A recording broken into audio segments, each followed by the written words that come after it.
This evening we have for our Pledge of Allegiance, we have candidates from Garfield High School who normally come every year, every summer, and they do an outstanding job. So we'll ask for them to come in now for the pledge.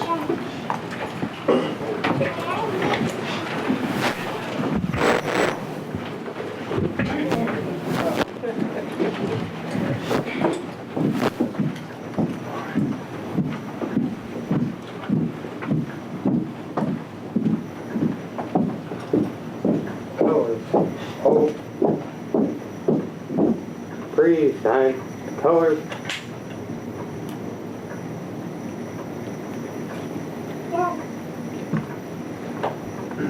I pledge allegiance to the flag of the United States of America and to the republic for which it stands, one nation, under God, indivisible, with liberty and justice for all. Carry, colors. Post. March. Colors. Hold. Post the colors. Ready. 2. Post. March.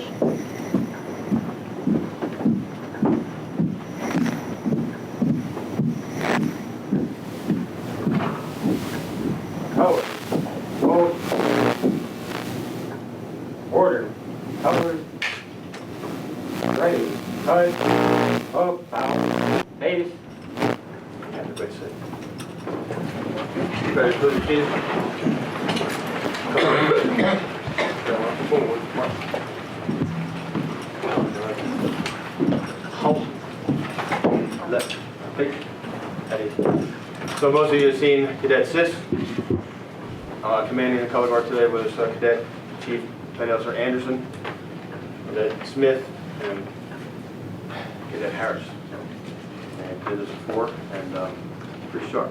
They spent all afternoon helping me work in the classroom, and that they could be out doing something else. They chose to be here. So, thank you. Color guard.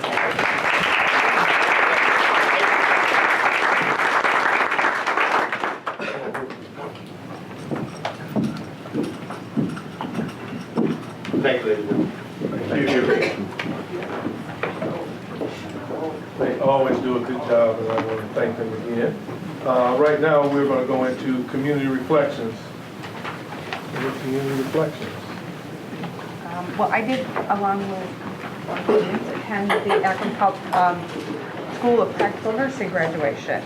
And very fine program, and speaking with them, they're very excited because they have 40 people enrolling, and they're expanding their classes. Not only are they doing the nursing, but they're getting into phlebotomy and another tech or something. So they're actually improving their enrollment. So they're very excited, and we look forward to bigger classes of nurses. Anyone else? Mr. Miller. A couple different things I've done over the last couple of weeks. I had the opportunity to go to the National Inventors Hall of Fame STEM Middle School last week for the final debate in the Inquiring Minds Summer Debate Camp. It was a closing ceremony. Fortunately, I wasn't able to stay long enough for the actual final debate, but it's a program that's put on with the International Institute, the Akron Public Schools, I believe Carnegie. I can't recall the name of the college now off the top of my head, but Cornell University, I'm sorry, not Carnegie. But they had 6 students from STEM Middle School and 12 students from Jennings CLC participate in, I believe, a 2-week camp to learn how to debate, but more than anything else, learn how to public speak. Because I thought a lot of the introductions to the students who participated in that, a lot of them talked about how they have overcome their fear of public speaking, which is probably #1 fear of people. I still get butterflies when I have to get up and talk in front of people, but so that was a very good program, and everybody who was involved, from adult to the students to the parents, were very happy with the program as well. I went to the Akron Roundtable last week, and I just mentioned that they had a gentleman by the name of A.J. Niemer speak, who started a sports marketing and representation firm from scratch, And I won't go into details, but in essence, it's sort of like his story sort of sounds like a lot of the graduation speeches you hear every year about don't be afraid to take risks, take a chance, and he did. He started from scratch, didn't know anybody in the sports world or didn't know much about sports marketing or anything like that. He had a law degree. He quit a nice job with a law firm, started from scratch. Now he's the head of golf properties for IMG International after a 15-year time period. That's how fast he rose. So that was very interesting.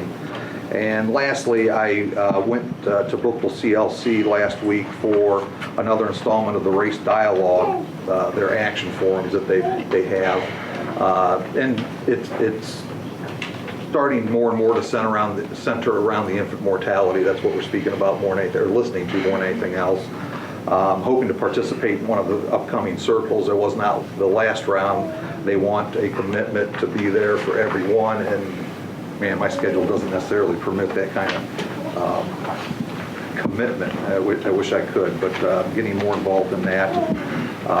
My understanding, there's a lot of grant money coming into this area for people to apply for to start doing more than just dialogue. They're trying to do something to tamp down or slow down the infant mortality rate in the 44320 and 44307 zip codes. Thank you. Okay, thank you, Mr. Miller. Anyone else? All right, we'll move on with our communications and recognitions. At this time, we have a presentation for books for students at third grade reading academy at Glover CLC. And this evening we have with us the Mary chapter number 47, Order of the Eastern Star, Amarath, Grand Chapter of Ohio. May you come forward, please.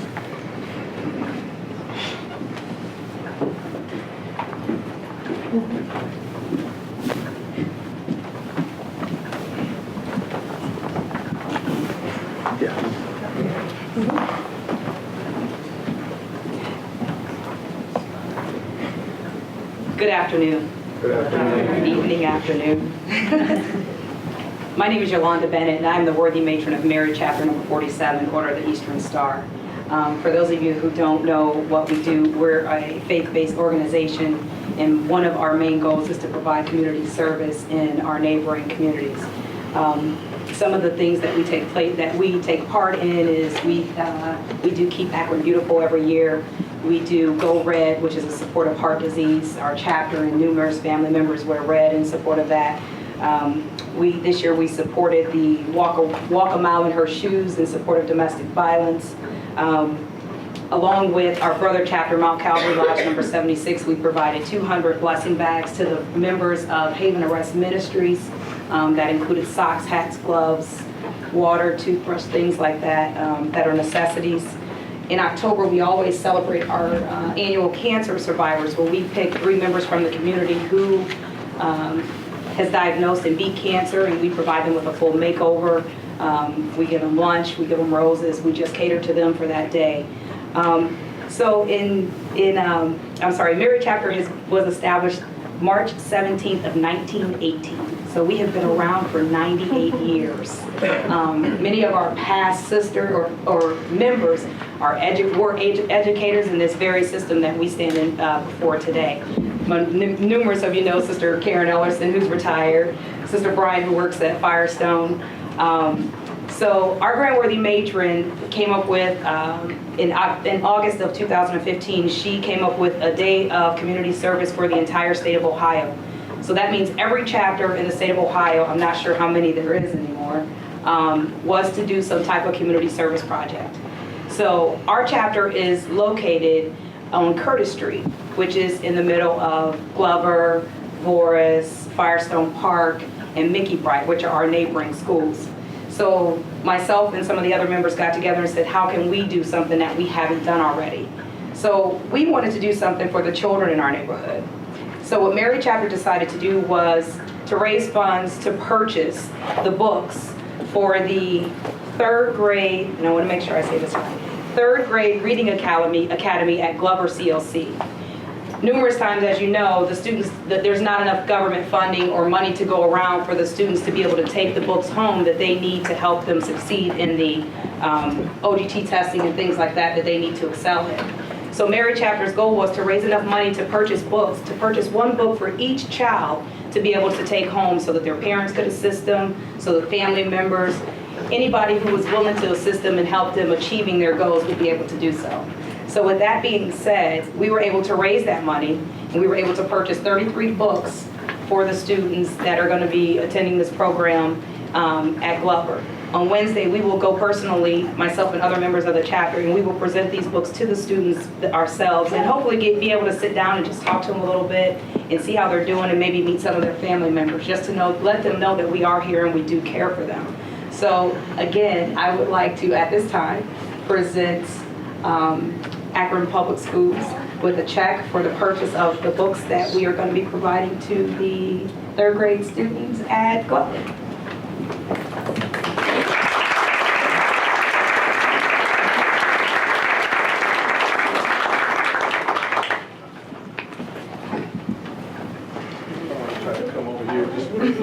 I want to thank them for coming and thank them for thinking about the students of Akron Public Schools. As we know, all kids don't have access to books as they need, and we appreciate this donation. The students will appreciate as well, especially when they have something they can take home. A lot of times they can call their own. They don't have something they can call their own. But on behalf of the Akron Public Schools as well, we'd like to give you a certificate of appreciation. It reads the Mary Chapter number 47, Order of Eastern Star, Amarath Grand Chapter, State of Ohio, in recognition of its generous donation to purchase books for the students attending the third grade Reading Academy, summer 2016. Thank you. If I could take a minute, I would be remiss if I did not introduce the ladies and gentlemen who's traveling with me. We have Sister Karen Bryant, who is a past matron of our organization. Sister Crystal Conway, who's also a past matron. Deb Nellums, who is my right-hand man. We go everywhere together. Past matron, Sister Karen Ellerson. And also traveling with us, we have Brother Reuben Simmons, who is the senior warden of our brother lodge, Mount Calvary Lodge number 76. So thank you again for allowing us to come out this afternoon and present you with this book. Thank you. Not to keep you long, but the books, we wanted you, all the board members, to see a copy of the books that we purchased for the students. But we are excited to be able to do this, and talking with Mary Kelly, Mary Outley, who's been so fabulous in giving us information and also keeping this board update and our community update as to the importance of summer reading. We understand that the gains made, even for reading one book during the summer, can make a big difference to the work that you folks have already put in to making sure that our students are prepared for success in the future. So we thank you for allowing us to be a part of it. And we are excited to go in on Wednesday and read, fortunately, The Milk by Neil Gaiman with our third graders at Glover. Thank you. Thank you. Thank you.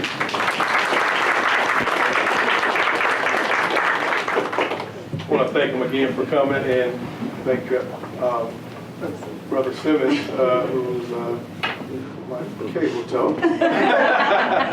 So thanks for coming. Reverend Walker. I just want to thank the ladies of the Order of Eastern Star. I'm very aware of your fine organization. My mother, aunt, sisters are all members of the organization in Hartford, Connecticut, so we thank you for your work here in this area. Thank you again for your time.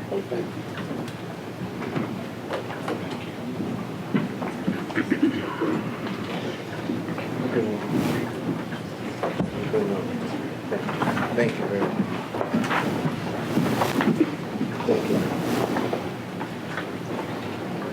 As much as it would be nice to keep the check, I have to turn it over to the treasurer. At this time, we have human resource update from Kathy McVeigh. And we'll allow time for the ladies to leave. They have another commitment as well, so we'll allow them to go ahead and leave and excuse themselves.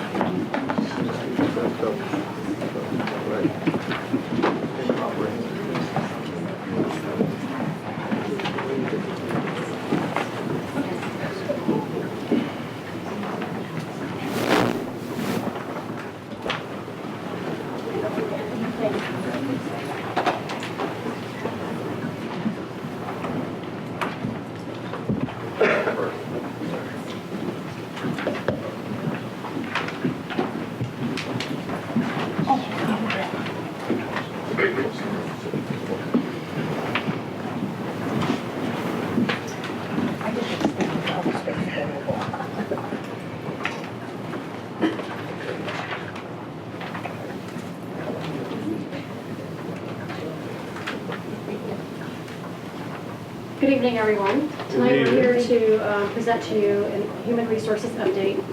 I first want to say that it's been quite a while since we've been here to present information to you. So we have a lot of information that we want to try to share with you tonight in a very short period of time.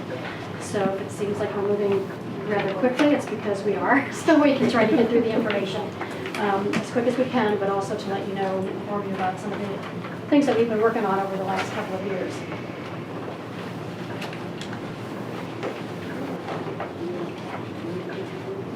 As you know, our district focus is to be the #1 urban school system in the United States, and one of the foundations of that is skilled employees.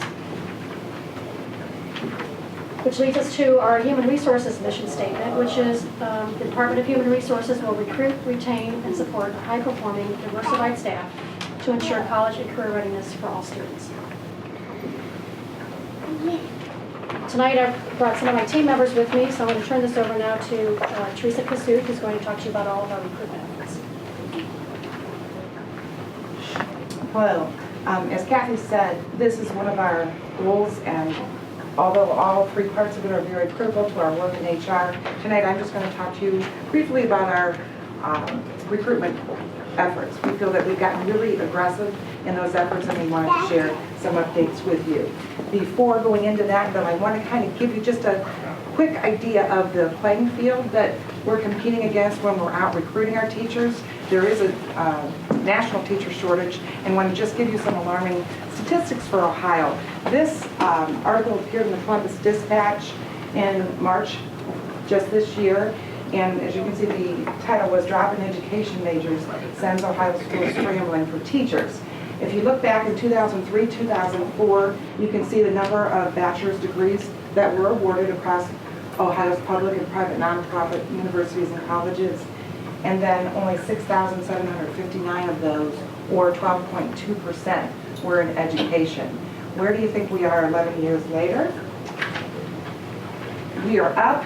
There's an increase of the degrees that were awarded. However, there's a decrease by 1,776 degrees in education, which is quite frightening. Also, we've seen a trend that teachers are not going into the hard-to-fill, the math and the science vacancies. We're seeing more of an increase in that. Now to go into some of our recruitment strategies very quickly. Here are some of the career fairs that we've attended this year. Not going to read them all to you, but we went even as far as Niagara Falls because they have a new TESOL endorsement program. We did a shared career fair with the Ohio 8. We did a diversity, a virtual, it's our first one. It was a virtual online career fair. It was national, where candidates could come in and we talked in chat rooms. So that was pretty interesting. It was our first year for that. Some of our advertising, again, I'm not going to read to you, but you can see where we advertise. Some more advertisement. A lot of these are through the career centers in the universities, so they're free to us, and we advertise on their websites. Now we just very briefly, we're not going to play the whole thing for you, but this was one of our cool advertisements last year when we were actually trying to recruit Spanish teachers, because there is a shortage of foreign language teachers as well. Judy's going to play just, oops, did I get that? No. Just briefly, this was on an all-Spanish radio station for Northeast Ohio. Akron Public Schools need Spanish-speaking teachers. They're looking for innovative, tech-savvy teachers to work in a multicultural environment. They have openings right now to teach Spanish as a foreign language and English as a second language to... And it goes on, but we're going to... The same appeared in Spanish, or the audio in Spanish. And this market here, we need to thank Mark Williamson for helping us. Akron Public Schools necesita maestros hispanohablantes. Buscamos maestros innovadores y conocedores de la tecnología para trabajar en un ambiente multicultural. Estamos contratando hoy para... So when we say we're Why really... does Spanish sound so exciting?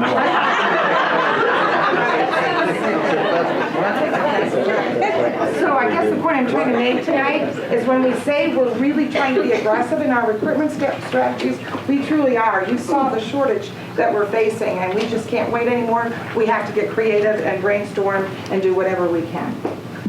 This is just the certificate from when we participated in the virtual job fair. Judy is rushing me just a little bit.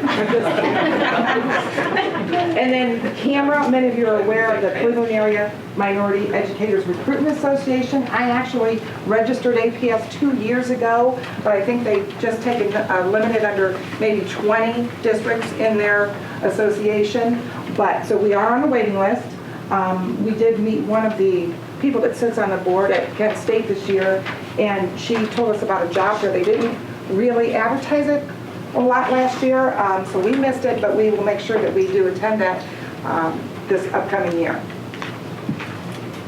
In terms of our minority recruitment, I wanted to show you that here this is for the past 2 years, from 2014 through 16. You can see the percentage of our total pool, and that's those that self-identify. Our minority teacher applicants in our total pool was 9%, yet our hiring ratio of all of our new hires, we've hired 24% minority. And that's the teaching. And then we go into the administrative applicants, the same. We have actually a higher ratio of hiring of our administrative new hires than the 24% applicants in the administrative field. And now, finally, I wanted to introduce to you Sam Richardson. Come on up, Sam. As you can see, there's a shortage. When we go to all of our job fairs, this guy from Alaska, and he is there almost at every one of them.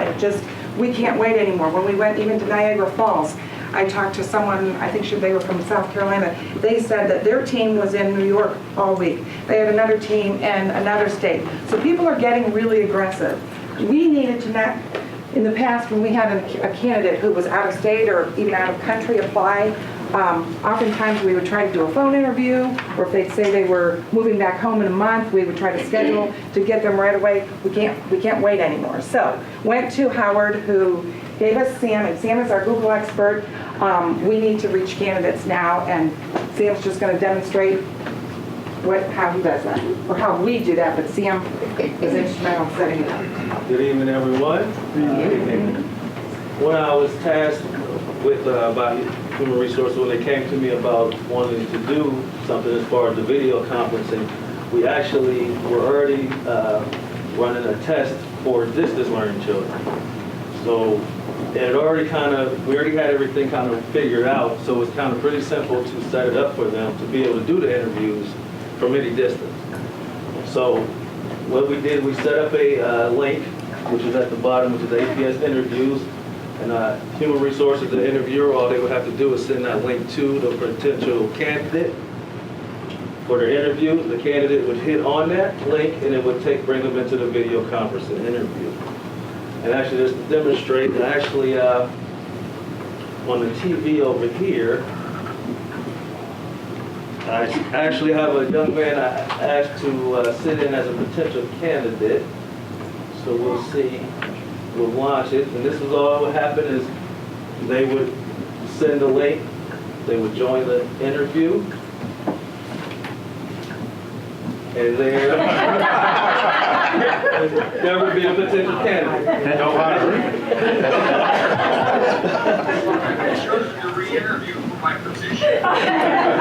As you can see, you can hear the audio and video is there on both ends. So you would be able to communicate with that person. And all they would need is a laptop or computer with the camera and internet connection. And we can reach out to anybody, anywhere as a potential candidate. Any questions for our interviewee? No? Thanks, Howard.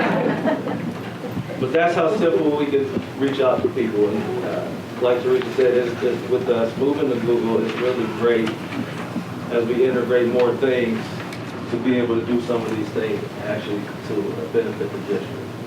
We actually, just to end the recruitment piece, we actually interviewed a teacher who was studying in Spain last week, and she's moving home to Ohio in about a month. We didn't want to wait because we need Spanish teachers, And we actually interviewed her, it was 4 o'clock here, and I think it was 10 o'clock there, but she was fabulous. So that's our aggressive recruitment strategies. Now, Ms. Gaines.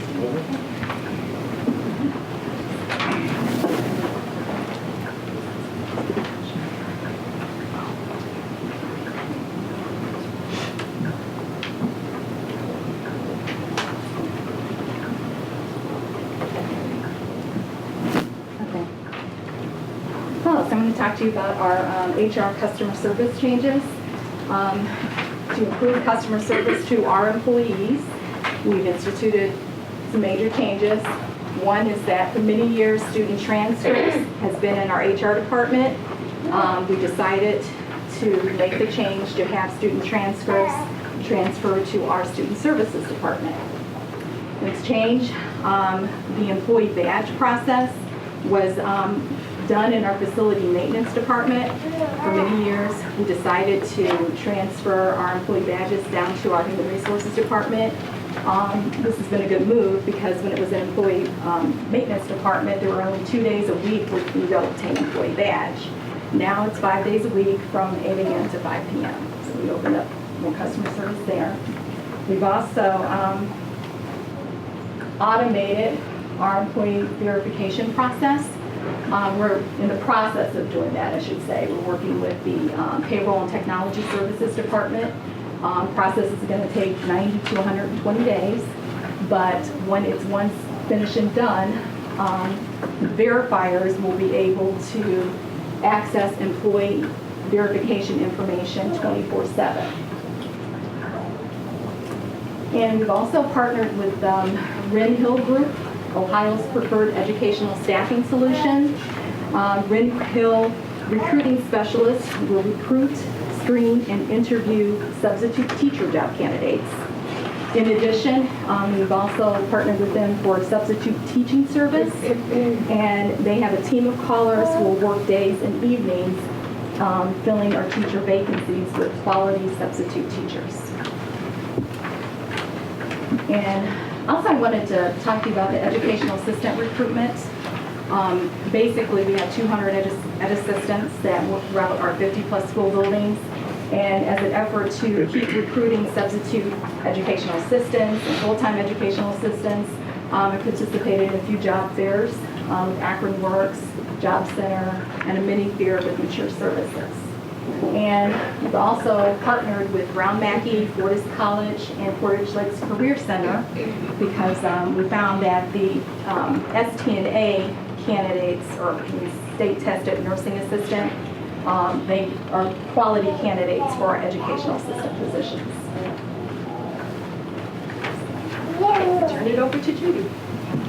My name is Judy Newser, and I am the benefit manager for the district, and I could probably talk to you all evening about benefits. To keep it short.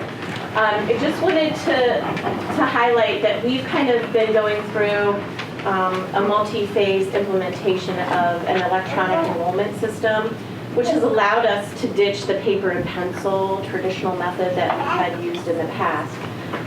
Just to give you a little bit of an idea of what our system looks like. In the past, we would photocopy 2,800 packets of paper and send them all out to our schools, and people would fill out forms and send it back in, and somebody would sit down and do a lot of data entry, and then we'd have our open enrollment done for another year.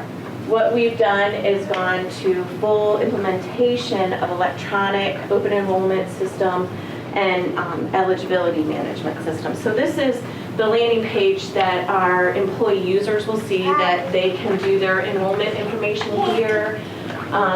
They can link to different resources, but one of the advantages of using this system is that it has allowed us to capture more accurate information, which was very important as we were coming on the heels of some of the changes with the Affordable Care Act and some of the compliance things that we were required to do. Having an online system allowed us to generate that data very quickly. It also has improved the accuracy of our eligibility information because we are now communicating and doing electronic data interface every week with every one of our 5 carriers. So I mentioned the Affordable Care Act, and one of the compliance hurdles that we had to face this year was generating the 1095-C report, which is like a W-2, but for benefits. And the IRS actually changed the forms in January. So we were tasked with maintaining the compliance to do that. The IRS has 16 different coverage codes that designate employee coverage. So basically, the gist of this is we're mining a lot of complex information to generate this 1095-C report that we're required to do. And for 2015 calendar year, we produced close to 3,000, of our 1095 forms. In addition, we're also required to file a 1094 with the IRS, and that's just an electronic submission of every single 1095 that we generated. One of the other, One of the other compliance mandate is the pay or play mandate. So any variable hour employee or less than full-time employee, we are monitoring their hours worked to make sure that if that employee is working 30 or more hours a week, then we are offering them coverage to be in compliance with the law. So we're looking at close to 700 employees, but just in substitutes and pool workers alone, that's 500 employees that we're monitoring on a consistent basis. On to wellness, our employee wellness program. This is our 3rd year. This past fall, 2015 was our 3rd year. And as you can see, we've steadily increased the number of participants for our wellness program to over 1,450 participants, which this day and age in any wellness program, those are really good numbers to have. And you can see we steadily increased each year over the 3 years. So out of those who are eligible to participate in the program, meaning our benefit eligible employees, we have a little over 54% of our participation rate with our benefit wellness program. How the program works, it's a 2-step program. We use a health risk assessment and a biometric screening, which is just a very simple blood test. And those 2 tools will give the employee a report on the general health. It'll also indicate or highlight any potential health risks. If the employee participates, they have access to the benefit portal where they can access different information. We have different programs, wellness coaching, that type of thing. And over the 3 years, we have had many undiagnosed conditions that were screened through this program, meaning people who were dangerously high cholesterol levels and didn't know it. They found that out and were able to get medical interventions and hopefully to avert some big catastrophic events. So we realized a lot of return on our wellness program. I'll turn it over to Kathy. So the last couple things that we want to show you real quick is we have a collaboration through the Ohio 8, which is the urban districts in the state of Ohio. And this was the video, this is a video that was put together in collaboration with all the districts to use at the Ohio 8 job fair, which we're doing once a year, and that takes place in the spring in Columbus. So it was an effort to target students to get them interested in going into urban school education as opposed to anywhere else. So it is 5 minutes long, so I'm just going to show you just the very beginning of it, and we'll send you the link for it and just ask that you go in and take a look at it, because it is a very nice video. But in the interest of time, unless you all start jumping up and down, you really want to see it, then we'll show it to you. But then I want to student. Go ahead. Coming in, and the way they look at you in the morning is just like, oh my goodness.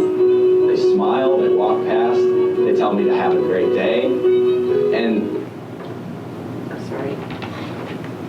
I can't help but just feel love. I call them my kids, and they absolutely hate it because they're like, well, we're not kids. But to me, they are. They're my kids. I grew up in poverty. I grew up with nothing. So So each district has sections in here that we showcase different teachers. The young gentleman that you saw in the beginning was one of our teachers, so I wanted you to at least see that part. And then if we go to the next slide, we're going to just show, this is just 1 minute long. This is what we show at the job fairs for Akron to sort of showcase Akron schools in the city of Akron.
That was done with the assistance of our communications department, so thanks to them.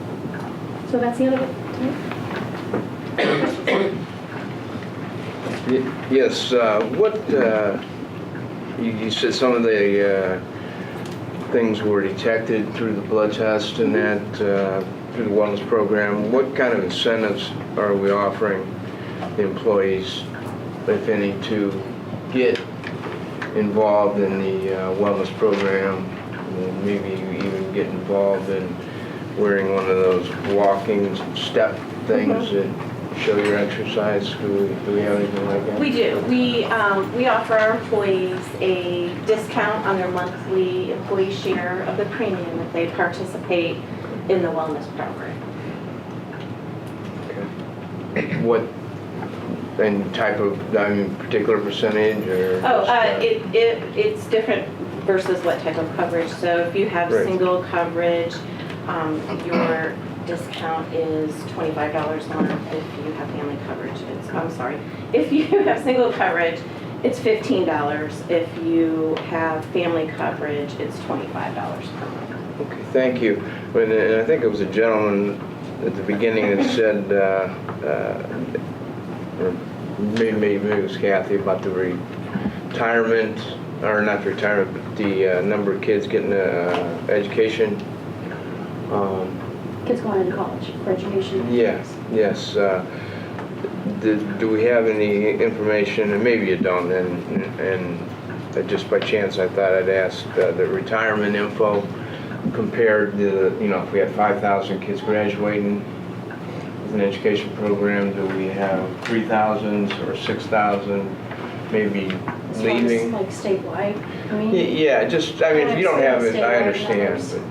But, okay, right. I just thought I'd ask. Thank you very much. Nice presentation.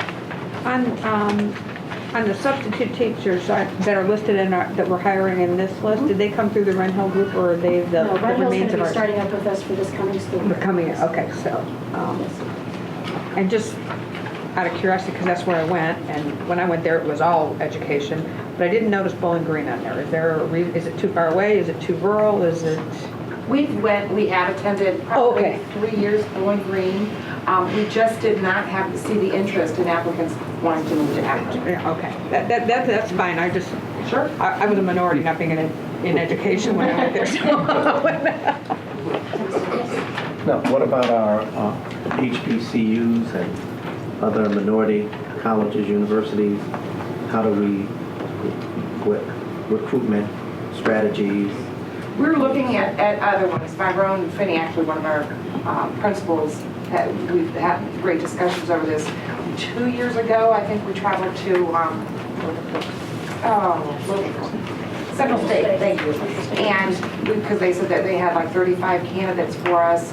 We took 4 of our administrators overnight. We went down, there were I think 2. So we just have not seen the interest, but the talks are continuing. Tyrone goes with us to a lot of the college campuses. but we may have to start going out of state. That was part of my continuing question of, are we going out of state to some of these HBCs to recruit potential teachers, and are we trying to develop pipelines with these universities so that a relationship, so that we build a relationship with them and a pipeline that they will possibly send us their better teachers in order to hire them here for Akron Public Schools, because that's something I mentioned several years ago about developing pipelines, because you get those connections. Now they'll have a relationship with you. They're more likely to send people to you. We did, and actually, I think it was University of Tennessee. There was a couple universities down there that we were looking at. But what we find is when we go out of state, those people, because the shortage is on a national level, they recruit their own and they try to get their own to stay there. So they're not, and that's the way with all teachers there. But we have a gentleman that we work with at Kent State, but we're trying to increase our out of state. Okay, yeah, because I think just trying to recruit in Ohio, you have so many schools, high schools, elementary, middle schools, you're not going to get enough of people that we would need, and you want that pool to be a bigger pool. So I think going out of state, because there have been, I know in the past, Akron Public Schools have gotten teachers as far as Mississippi, and they've come to the University of Akron. They've built a relationship with them, and so those individuals came to Akron to work. And I was just thinking, building those relationships and those pipelines would be something good. I mean, because everybody in the state of Ohio is trying to recruit those in Ohio. That makes the pool very small to pull from, so making a larger pool would probably be a little better. And we always, whenever we do recruit people to, it's to our advantage that we are such a large district. We use that as one of our marketing pieces, is to let people know, because we are such a large district, there are many opportunities for people here once they start working for us to move into other positions, other teaching and coaching positions, summer school jobs, coaching positions, administrative positions down the road. The opportunities really are endless for people, as opposed to a small suburban district where you have one high school and it's just one principal, and the opportunities are a lot more rare. So, and then of course we market our benefits package as well to try to get people to come. There was a summit that Teresa and some folks went to, just with universities that are close to us and close to each one of the urban 8s, where we met with them, and here's what we're looking for and here's what we need to try to get some of that communication going as well. I just want to ask this question, and I think it's a decent idea to join forces with the Big 8. But my thought is, if you're joining forces with them, are we getting the top-notch individuals to come here, or are they trying to get them before we do? Well, it's an interesting kind of dynamic, because we all are in competition with the same people. So that's why we do videos like this to kind of tout Akron and why we want people to come to Akron as opposed to Cleveland or Toledo or Dayton. But again, some people that are from those areas, and that's where they want to be close to home. So that's a struggle. Now, our salary and benefits, how do they relate to? Very comparable to our districts, yes.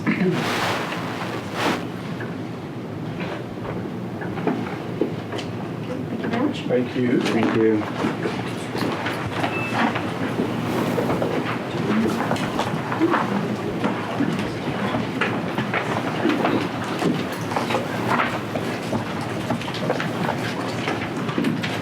Okay, next we will have appropriations recap by our treasurer, Ryan Kimberly. Thank you very much. Quick update from the finance office.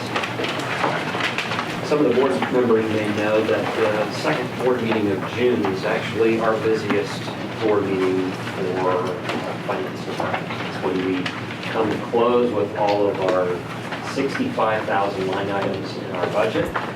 It's when we put to rest how close we are to the forecast, and it's also when we put our temporary budget in front of the board. So for new, we took a stab at an educational document for your benefit and communities. It's in front of you. It's an appropriations report and a how-to. I won't go through it. Otherwise, just to summarize, it defines the process. It tells you fund by fund what the specific purposes are of each fund. And then in the back, it gives a list of definitions and timeline. So I know we'll be taking this to Finance Committee.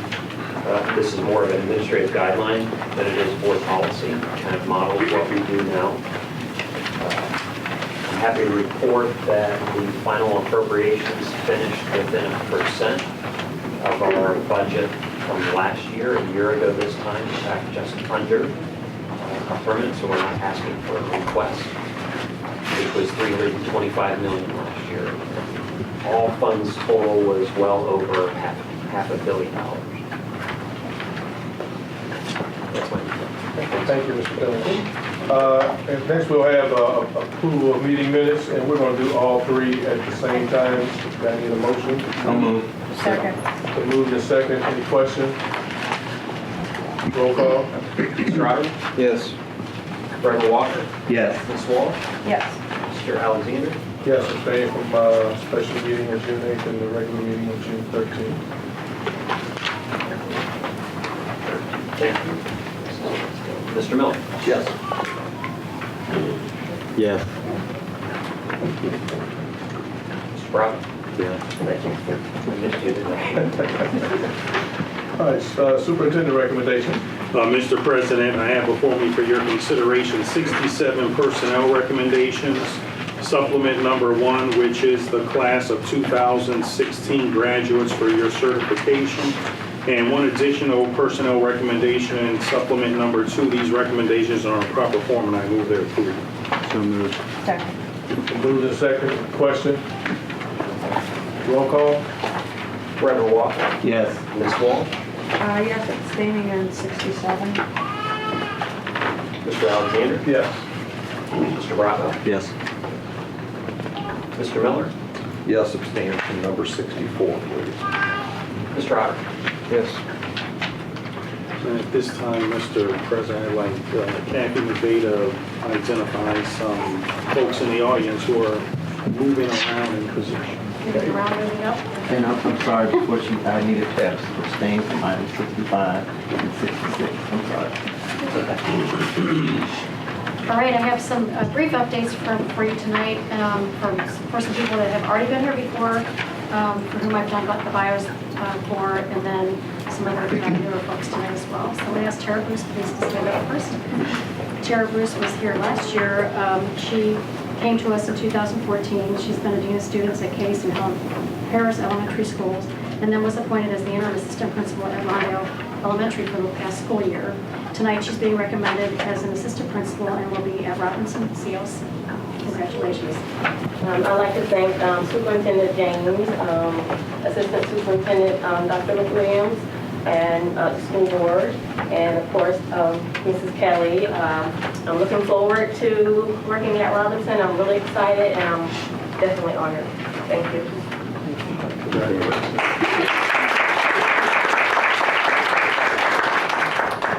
Tina McIntyre. Tina McIntyre has been before you before also. For this past school year, she was the interim assistant principal at Smith Elementary, and tonight she's being recommended as an assistant principal, and she will be assigned to Forest Hill and Richmond CLCs for the 16-17 school year. Congratulations.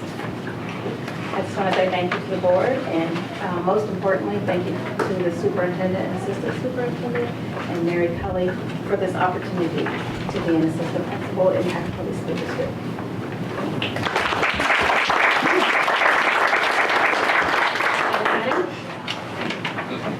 Anna has also been here before you. For the past school year, she was named as the interim principal at Sam Salem CLC, and she's back this year to be recommended as the principal for Sam Salem CLC. Congratulations. Thank you, Kathy. Thank you, board members, Mr. James, Dr. McWilliams, Ms. Kelly. Thank you so much. I welcome the opportunity to serve at Sam Salem again next year. We've got exciting things going on with Lawndale students coming, so just looking forward to doing the work for our district. Thank you. Next, we have Dan Casanova. Dan is a graduate of Green High School. He attended Mount Union, earning a bachelor's degree in integrated language arts, following which he completed a master's degree in education from the University of Akron in December 2008. He completed his student teaching at Lake High School and then previously worked at Jackson High School and Cuyahoga Falls High School before coming to Akron Public Schools in August of 2007, when he was hired as an English teacher at Kenmore High School. For the 2008-2009 school year, Mr. Castellanova was assigned to Litchfield Middle School through the 2010-11 school year. In 2012, he moved over to Miller South, where he taught English through June 2014. In August of 14, he became an intern for the Aspiring Principal Academy, where he was assigned to Portage Path and Betty Jane CLCs. Last year, he was the interim dean at Betty Jane CLC for the 15-16 school year. And tonight, he's being recommended for a Dean of Students position and will be split between Betty Jane and Hatton. Congratulations.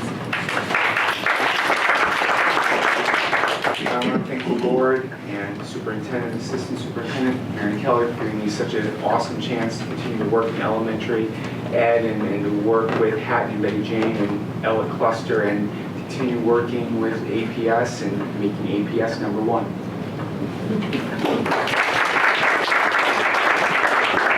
Maureen Donovan. Maureen is a graduate of Hoban High School. She attended the University of Akron and earned a bachelor's degree in early childhood education. She was hired in September 2009 as a Title I tutor and was hired full-time in 2011, teaching first grade at Finley CLC. She also later attended Ashland University, completing her master's degree in educational administration. In August 2013, she began teaching first grade at Ritzman and became a lead teacher the following year. Ms. Donovan was appointed as an interim dean of students at Firestone Park Elementary School for the last school year. And for this year, she's being recommended as a dean of students for Firestone Park and Case Elementary. Congratulations. I want to thank everyone in the room tonight, as well as all those who have mentored me to get to this point in my life and in the position that I'm taking on. I'm excited we have the same 2 buildings again. It gives me a great opportunity for the upcoming year, and I'm proud to be part of APS. Thank you. Tracy Martin. You're not supposed to be in the back row. I always tell people, don't sit at the back. Tracy is a graduate of Springfield High School and began her educational career with a bachelor's degree in elementary education from Malone College in 1996. She did her student teaching at Canton Schools at Clarendon Elementary School. She was first hired by Akron Public Schools in 1998 as a tutor. She then later received a master's degree in curriculum and instruction from the University of Akron. Tracy has held several positions here at the district and has worked at various buildings as an elementary teacher. She has worked at Robinson, Barber, Essex, Hatton, Ritzman. She has also been has job shared with other teachers. She has been a data manager for about 3 years, a little while back, and she has also been a math coach. She currently teaches first grade at Barber CLC. Tonight she's recommended for a Dean of Students position, and she will be assigned to Piper and Sam Salem. Congratulations.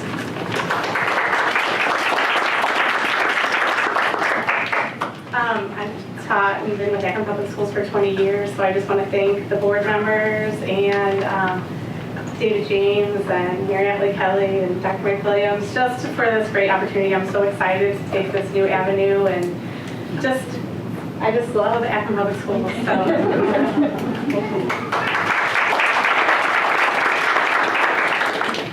Ben Pretzloff.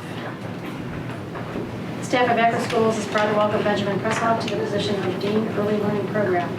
He's going to leave his classroom at Buchtel CLC to assume this assignment. After graduating from Padua Franciscan High School in Parma, he received his BS in Education from Bowling Green State University in 2001. In 2011, he received a Master of Education from Cleveland State with a focus on special education.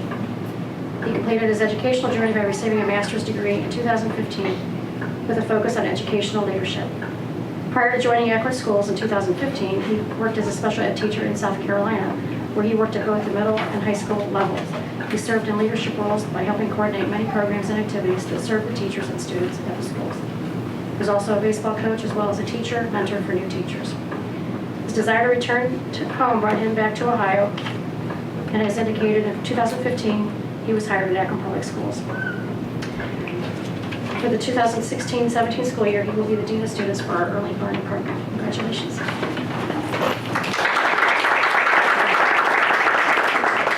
Just want to say thank you to the superintendent, assistant superintendent, board members for the opportunity. Looking forward to getting to work, and thank you, Mrs. Kasu, for bringing me back to Ohio. Thank you very much.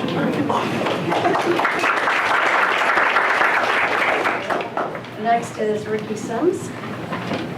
Ricky is a graduate of Central Howard High School and attended the University of Akron, graduating in 1992 with a Bachelor of Science degree in biology. He attended Walsh University, where he earned his master's degree in education. He did his student teaching at Northwest High School, teaching chemistry and physics.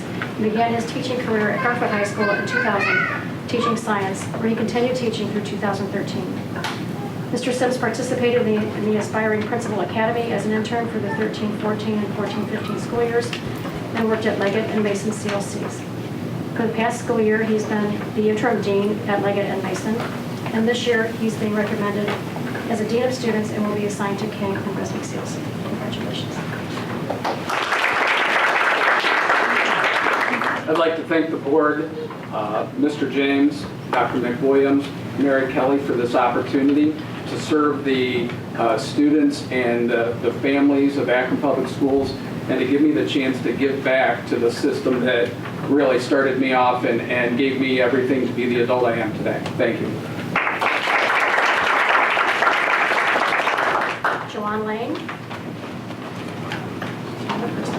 Joanne graduated from St. Vincent St. Mary High School and began her educational career with a bachelor's degree from Kent State University, majoring in special education in 1999. She completed her student teaching at Akron Public Schools at Hotchkiss and North High Schools. Joanne also attended the University of Akron, completing her master's degree in elementary education in 2004. She also has received a principal license. She was hired by Akron Public Schools in 2000 as a special ed teacher at Goodyear Middle School, where she remained for 9 years. She then moved over to the Nipstem Middle School and has been teaching there for 9 years until the present time. Her prior experience included working for Hope Homes, assisting special needs adults, and with the CYO Summer Recreation Program. Tonight, she's recommended for a Dean of Students position at Nipstem Middle School for the 16-17 school year. Congratulations. Well, I just have to thank God and my family and everyone in the room. I'm so excited. Thank you, Mr. Black, for the opportunity. My principal couldn't be here tonight, Amanda Morgan, but I'd like to thank her as well. I grew up in Akron. I'm glad to stay here. I love APS, and I'm so excited for next school year. Thank you so much. Jeffrey Lysick. Mr. Lysick graduated from Coventry High School in 2006 and began his educational career with a bachelor's degree in integrated mathematics from Kent State University in 2008. He completed his student teaching and field experience in various districts, including Akron Public Schools at Garfield and Hemlock. He was hired by Akron in 2009 as a mathematics instructor at Litchfield Middle School, where he remained for 5 years. For the 15-16 school year, he left the classroom and was named interim dean of students at Litchfield Middle School. Tonight, he is recommended for a dean of students position at Litchfield for the 16-17 school year. Congratulations. I'd like to thank the board. I know we've heard this a bunch of times. James, Dr. McWilliams, Mr. Black for letting me come out of my classroom. It was a big decision for me to go into interim dean. He's really influenced me this year and got me moving in the right direction. Probably the most important person in the room, my wife. She's been very patient with me. There's been many times we have 2 little ones under the age of 2. I'm coming back here next month to go into the master's cohort, so we're starting school too, so she's an angel. So I just thank everybody. I'm looking forward to working great.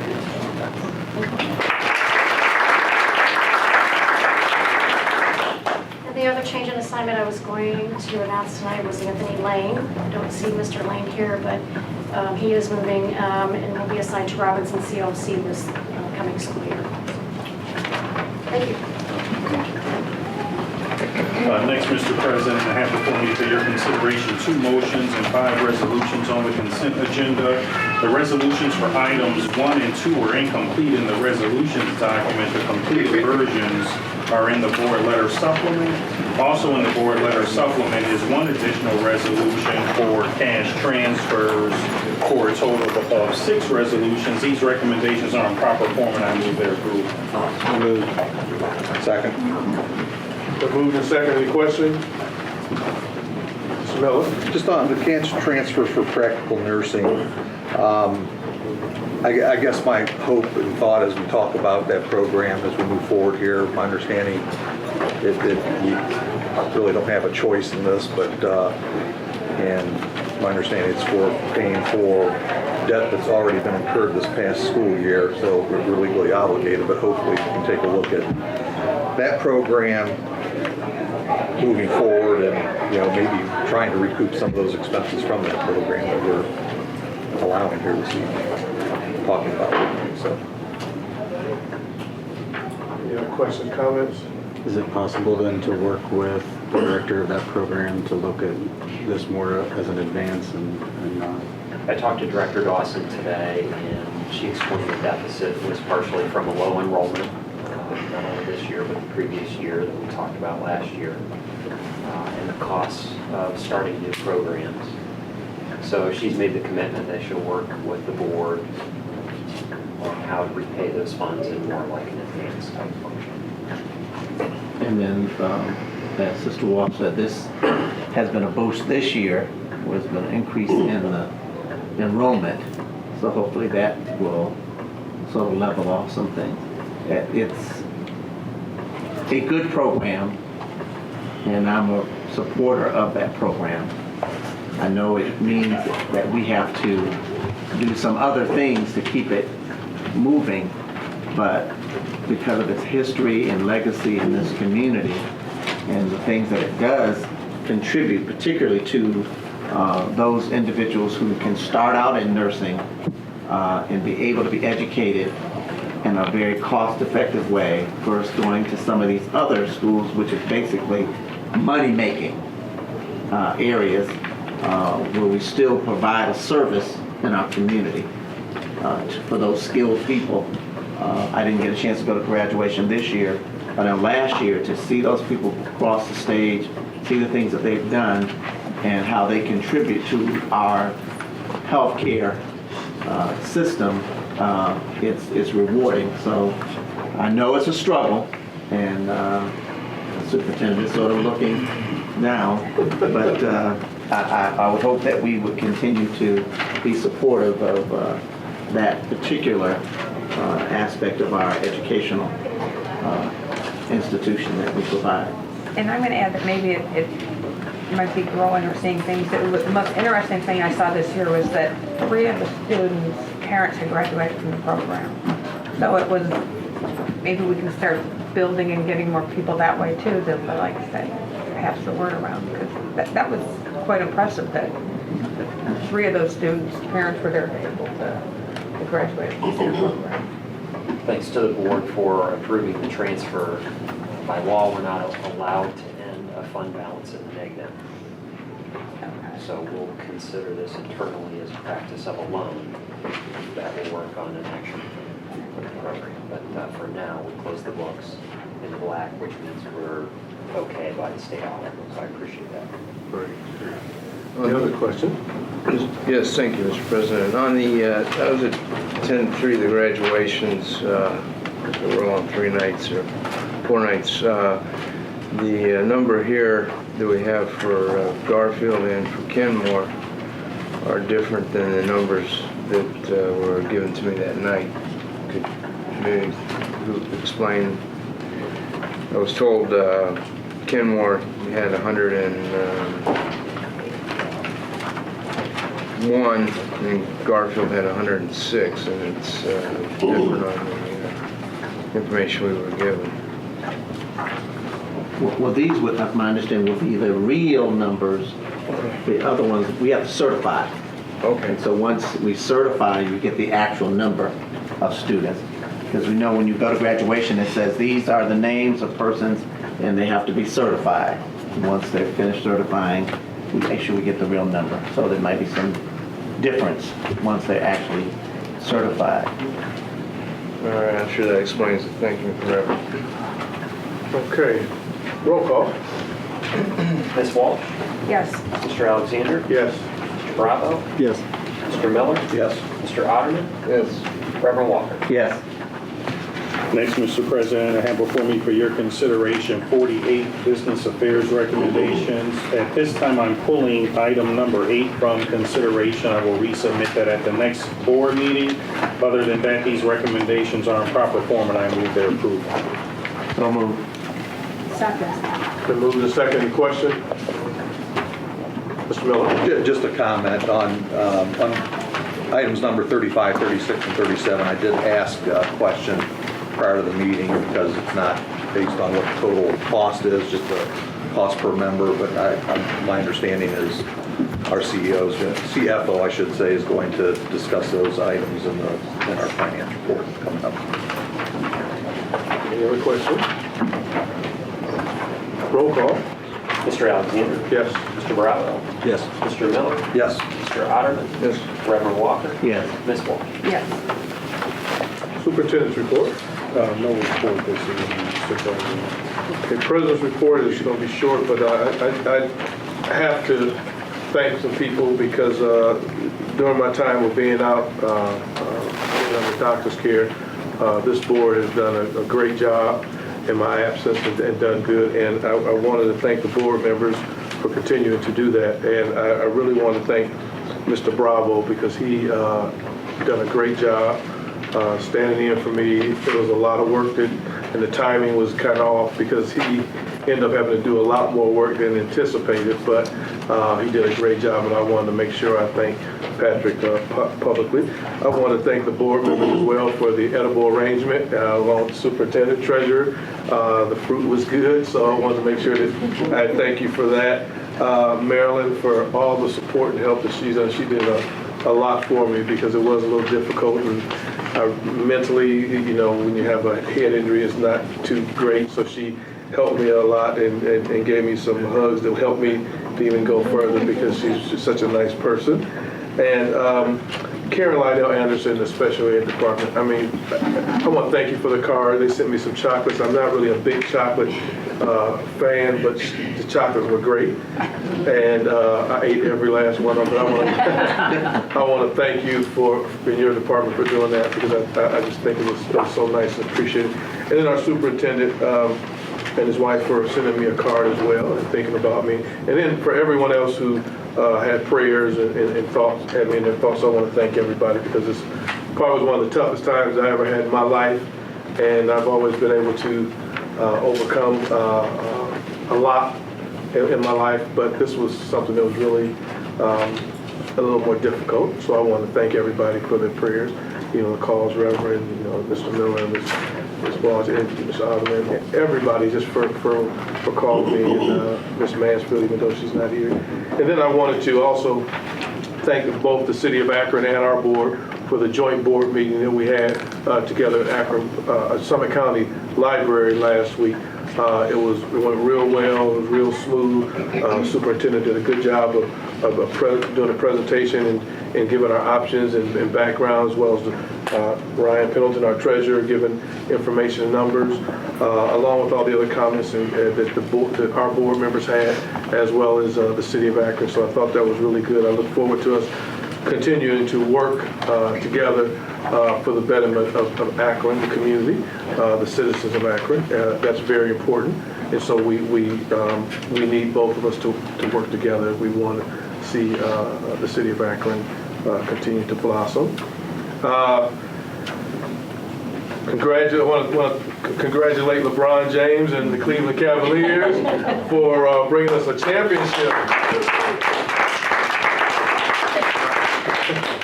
I almost passed out that night because I was so excited. Literally, almost passed out. But I was glad to see that because it's good for him. It's good for the city of Akron, Cleveland, Northeast Ohio, and it really is good for our students to see what he is doing. And I like what he says, that nothing is given, it's all earned.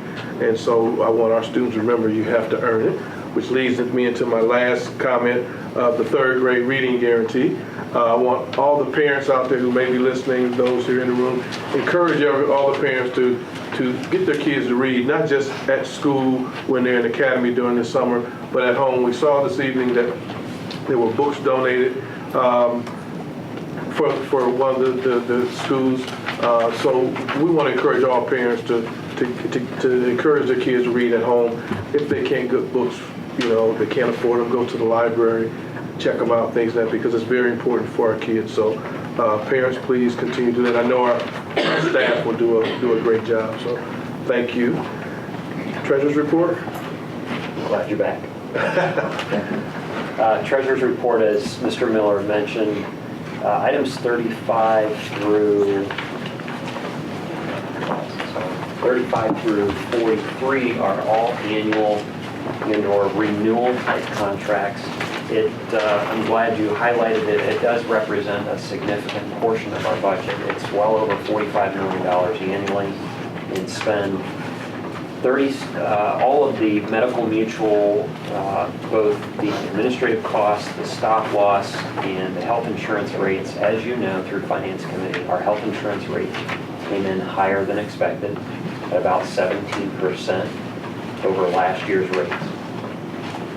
Through the review of our fund balance as we enter negotiations, both the board, administration, and employees will have to share in those cost increases. So what we're recommending tonight is a 13% increase. We believe that's sustainable. We don't believe that puts the board at risk in any way. But we are asking through what I define both the board and through staff and negotiations, the shared responsibility and how we move forward with those costs. You do see multi-year contracts. The multi-year contracts are good. They do lock in some rates, but it doesn't keep us from going out to bid.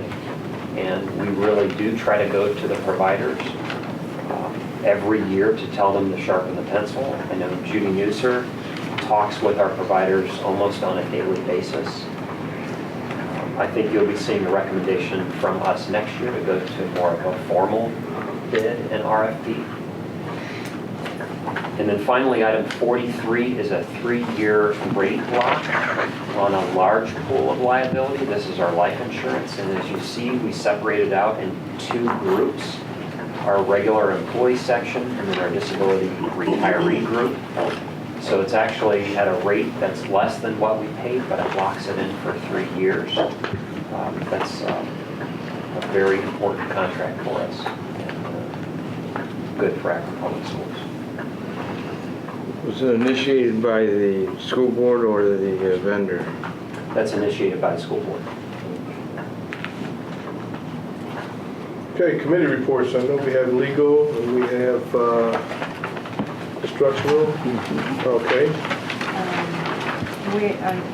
For the Legal Contracts and Board Policy Committee, we are presenting for the 3rd and final reading and a motion for approval on Policy 5320, Revised Immunization Policy, AG 5320, Revised for Immunization, Policy 7310, Revised Disposition of Surplus Property, and Policy 7450, Revised Property Inventory. And we approve second policy. So move to the second and question. No question, roll call. Mr. Bravo? Yes. Mr. Miller? Yes. Mr. Otterman? Yes. Reverend Walker? Yes. Ms. Walsh? Yes. Mr. Allen? Yes. Financial capital, you have anything? I know you were next on the list, I just want to make sure. Okay, instructional policy. Instructional Policy Committee update. On behalf of the Instructional Policy Committee, we would like to share 2 updates from our meeting last Friday. The first, the Ohio Department of Education released new requirements for school counselors evaluation system. Our board will need to pass a board policy meeting the requirements by September 30th, 2016. We reviewed Neola's recommended policy on Friday, and Dr. McWilliam Woods will be submitting a draft policy to our board's policy committee in August. The counselor's evaluation system is very similar to the Ohio teacher evaluation system with a rubric for performance standards and student growth measures. Number 2, the Ohio Department of Education is beginning to send draft data reports on our report card data. Mr. Lawson and Dr. McWilliam Woods will be analyzing these reports and making corrections to ensure that the data is clean through the summer months with an anticipated release of our report cards in September. We will keep you updated as the data becomes more reliable later in the summer. Okay, thank you. Any unfinished business? No. Any new business? One item, Mr. President. I've had Mr. Flesher work on our appointments to the Citizens Monitoring Committee for the Imagine Akron Schools project. There is a resolution here naming the following people: Julianne Sweet Bunton, who was a former member; Ed Bollinger, who was a former member; Valerie McKittrick, Bob Conley, and Steve Milkovich. These would be our representatives on the Citizens Monitoring Committee for Akron Public Schools. Need a motion? Yes. So moved. It's been moved and second. Any question? Roll call. Mr. Bravo? Yes. Mr. Miller? Yes. Mr. Otterman? Yes. Reverend Walker? Yes. Ms. Walsh? Yes. Mr. Alexander? Yes. Okay, next we have a request to address the board. That will be an executive session. And I also would like to read pursuant to Ohio Revised Code Section 121.22, move that we go into executive session for negotiations after we do personnel. So moved. Second. Been moved and second. Roll call. Mr. Miller? Yes. Mr. Otterman? Yes. Reverend Walker? Yes. Ms. Walsh? Yes. Mr. Alexander? Yes. Mr. Bravo? Yes.